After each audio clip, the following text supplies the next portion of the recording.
జనసేన శాసనసభ్యులందరితో కూర్చొని మొత్తం అన్ని పర్యవేక్షణ చూసాం. లోపల చూస్తే అంటే ప్రాబ్లం ఏముందంటే కొత్త అది చాలా 454 కోట్లు పెట్టి కట్టారు. 69 ఎకరాల్లో 7 బ్లాకుల్లో 7 బ్లాక్స్ 7 బ్లాక్స్ నిర్మాణానికి వాళ్ళు చేశారు. అది కూడా ఏం చేశారంటే ఎక్స్టెన్షన్ ఆఫ్ ఎగ్జిస్టింగ్ రిసార్ట్ కింద చెప్పారు. వాళ్ళు గవర్నమెంట్ జీవోలో ఏముందంటే existence redevelopment of existence resort. That's how they have raised the bill. దాంట్లో 2 బ్లాకులే పెట్టారు. ఫస్ట్ వాళ్ళు పెట్టింది ఏంటంటే 7 బ్లాక్స్ లో బడ్జెట్ ఒకదానికి 90 పైన, ఇంకో దానికి 70 పైన, 2 phases లో ఇంతే. వాళ్ళు స్టార్ట్ చేసినప్పుడు 164 కోట్ల రూపాయలు, 164 కోట్ల రూపాయలతోటి 7 బ్లాక్స్ ప్లాన్ చేశారు. కట్టేటప్పటికి అది ఆ 7 బ్లాక్స్ గా పూర్తి చేయాలి. 4 బ్లాకులకి అంటే మనం చూస్తే 4 బ్లాక్ అంటే బిల్డింగ్ కాదు. Residential block is 1, CMO office is 1. ఇవన్నీ కూర్చొని అలాగా వాళ్ళు 7 బ్లాకులు ప్లాన్ చేసుకుంటే 4 బ్లాకులే కట్టారు. 7 బ్లాకులకి వాళ్ళు ప్లాన్ చేసినప్పుడు 92 కోట్లు ఫస్ట్ ఫేజ్, రెండో ఫేజ్ 53 కోట్లు. సో రెండు కొంచెం అటు ఇటుగా పెడితే 160 కోట్ల పై చిలుకు వాళ్ళ ఒరిజినల్ ప్లాన్. అది ఏదైనా సరే ఇంకో చోట పైకి వెళ్ళిందంటే ఒక 2 అవుతుంది. కానీ ఇది 454 కోట్లు అయింది. Not even for the entire 7 blocks, it is only 4 blocks. 4 బ్లాకులకే 454 కోట్లు అయింది. ఒరిజినల్ ప్లాన్ 92 కోట్లు ఫస్ట్ ఫేజ్, సెకండ్ ఫేజ్. దీనికి లోపలికి వెళ్ళి చూసి నేను వచ్చినప్పటి నుంచి కూడా మమ్మల్ని ఒక గత కాలం రానివ్వలేదు. ఇప్పుడు ఏమైపోయింది, ఒక డ్యామేజ్ జరిగిపోయింది.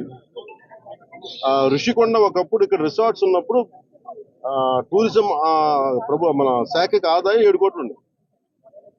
సో 7 కోట్ల ఆదాయం కోల్పోగా ఇప్పుడు అదనపు భారం 453 కోట్లు పడి ఇప్పుడు కరెంటు బిల్లు మన సంవత్సరానికి కట్టాల్సిన ఇంకా ఉపయోగించకుండా జస్ట్ అది లైట్లు వేసి అప్పుడప్పుడు ఏసీ ఆన్ చేయడానికి ఉట్టినే జస్ట్ ఆన్ చేసి ఆఫ్ చేయడానికి పనిచేస్తున్నది సక్రమంగా అనుకోవడానికి అది సంవత్సరానికి 1 కోటి రూపాయల పైన 15 లక్షలు అవుతుంది. దాని బట్టి అర్థం చేసుకోండి.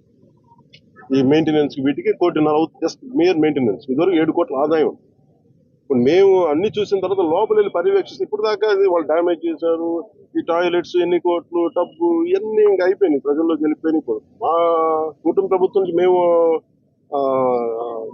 పిఎస్సి చైర్మన్, మన సివిల్ సప్లైస్ మినిస్టర్ మనోహర్ గారితో, టూరిజం శాఖ మంత్రివర్గంతో అందరితో కూర్చున్నప్పుడు, నాతో అంటే జనసేన సభ్యులతో కూర్చున్నప్పుడు, గౌరవ శాఖ సభ్యులతో కూర్చున్నప్పుడు జరిగిన డ్యామేజ్ జరిగిపోయింది. తొలచాల్సిన కొండ తొలిచేశారు, పాడు చేశారు. ఓకే, వీటన్నిటిని మించి ఇప్పుడు మన ముందు ఏముందంటే దీన్ని how well we can utilise. 400 change చెప్పి ఎలా పెట్టాలి, చాలాసార్లు అనేక మార్లు మేము కేబినెట్ మీటింగ్ చర్చించాం. ముఖ్యమంత్రి గారు కూడా దీని మీద ఎలా చేయాలనేది ఆయన అందరిని అడుగుతూ ఉన్నారు. సో మేము ఈ పర్యటన తాలూకు ముఖ్య ఉద్దేశం ఏంటంటే, ఈ పర్యటన ద్వారా ఫస్ట్ మేము అసలు ఏం చేయాలనేది మాకు ఇది ఇండివిజువల్ కుటుంబ ప్రభుత్వం కాబట్టి జనసేన పార్టీ తరఫు నుంచి వాట్ ఈస్ అవర్ అనేది అంటే వాట్ ఈస్ అవర్ వ్యూ అనడానికి మనం ఇక్కడి నుంచి మంగళగిరిలో కూర్చోనో లేదంటే ఇంకా ఊళ్ళో కూర్చొని చేయడం, ప్రత్యక్షంగా ఒకసారి ఫీల్డ్ విజిట్ చేసి వచ్చే పరిష్కారం వేరుంటుంది. సో లోపలికి వెళ్ళి కూర్చొని మేము చూస్తున్నప్పుడు పెచ్చులు ఊడిపోతా ఉన్నాయి. ఆ సీఎంఓ ఆఫీస్ బ్లాక్ లో ఆల్మోస్ట్ వాళ్ళు ఎవరు పేషీలో కూర్చునే ఆ పైకప్ పడిపోయింది, నీళ్లు లీక్ అవుతున్నాయి. ఇది 2 చేయాలి. ఒకటి, బిల్డింగ్స్ అన్ని సేఫ్టీ ఆడిట్ జరగాలి, అదొక చర్చించాం. 2, అసలు దీని ఎట్లాగా సేఫ్టీ ఆడిట్ జరిగిన వెంటనే ఎట్లా దీని ఆదాయ మార్గాలు పెంచాలి. మీరు ఎవరైనా సరే వ్యాపారం చేద్దాం అనుకున్న వాళ్ళు కూడా గత ప్రభుత్వం ఏం చేసింది, అది వాళ్ళ ముఖ్యమంత్రి కార్యాలయం కింద, ఆవిడ నివాసం కింద, వారి కుటుంబ నివాసం కింద పెట్టారు. మనం ఆలోచిస్తుంది ఏంటంటే ఇది ఆదాయం, ఇది టూరిజం శాఖ ప్రాపర్టీ. ఇది should remain as Andhra Pradesh government ప్రాపర్టీగా ఉండాలని మా అందరి కోరిక. దట్స్ వాట్ ఒక 4 రెజల్యూషన్ తీసుకున్నాం. ఒక ప్రైవేట్ వ్యాపారం ఎవరైనా సరే 1 కోటి రూపాయలు పెట్టుబడి పెడితే కనీసం ₹1 ఆదాయం రావాలనుకుంటుంది. దీని మీద 453 కోట్ల రూపాయలు పెట్టుబడి పెట్టి కనీసం ముందస్తుగా ఏం చేయాలి, అసలు బ్రేక్ ఈవెన్ ఎప్పుడు అవుతుంది, ఇది ఆదాయం ఎప్పుడు మారుతుంది అనేది ఏం చెప్పంటే మన మైస్ అనేది ఒక యాక్రోనిమ్ చెప్పారు. ఏంటంటే MICE acronym meetings, incentives, exhibition and conferences. అంతేనా? ఇది ఏంటంటే Dubai is a MICE destination అంటారు. అలాగే వైజాగ్ ఇది మన మీటింగ్స్ కానీ లేదంటే ఏదైనా పెట్టుబడులు పెట్టడానికి ఇన్సెంటివ్స్ ఇవ్వడానికి కానీ లేదంటే కాన్ఫరెన్స్ పెట్టుకోవడానికి బ్యూటిఫుల్ ప్లేస్ కాన్ఫరెన్స్ పెట్టుకోవడానికి లేదంటే ఎగ్జిబిషన్స్ పెట్టుకోవడానికి వీటన్నిటికీ కూడా డెస్టినేషన్ మ్యారేజ్ వీటన్నిటికీ ఉంటుంది. దాంట్లో భాగంగానే దీన్ని మైస్ ఈవెంట్ టోటల్ పాలసీలు దీన్ని పెడితే బాగుంటుందని కోరిక. అలా కాకుండా మనం 453 కోట్లు పెట్టి దీన్ని ఒక ఎగ్జిబిషన్ లాగా అందరూ అంటే మేము ఇచ్చిన మేజర్ ప్రపోజల్ ఏంటంటే మేము తీసుకున్న మేజర్ రెజల్యూషన్ ఏంటంటే it is not about football. మనం టికెట్లు పెట్టేస్తే ఎంత వస్తుంది బాగా ఉంటుంది తప్ప ఈ 450 అంటే నేను ప్రభుత్వం should think like proper business. నేను టూరిజం శాఖ కూడా అదే చెప్పాను. మీరు 453 కోట్లు ప్రజాధనం పెడితే 453 కోట్లు ఎప్పుడు బ్రేక్ ఇన్ అవుతే అది ఎప్పుడు ఆదాయం వస్తుంది.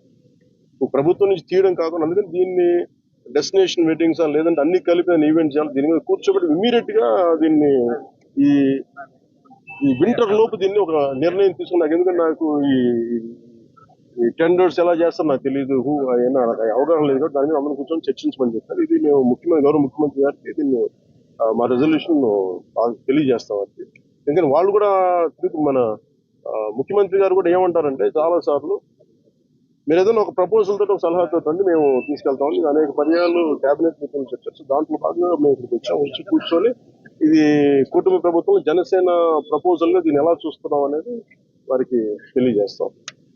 అలాగే మనోహర్ గారు మన సూచన ఏంటంటే దుర్గేష్ గారు కూడా వెంటనే మాట్లాడుతుండగా వెంటనే దీన్ని మెయింటెనెన్స్ చేయించింది. ఎందుకంటే దుమ్ము పట్టేస్తున్నాయి, ఒక ఆల్మోస్ట్ ఒక 1/4 ఇంచ్ దుమ్ము ఉంది. సో వెంటనే క్లీన్ చేయించినాయి. ఎవరు పడితే వాళ్ళు వెళ్ళిపోతా ఉన్నారు. అందుకని దీన్ని ప్రొటెక్ట్ చేయడం, దీన్ని కేర్ తీసుకోవడం. థ్యాంక్స్.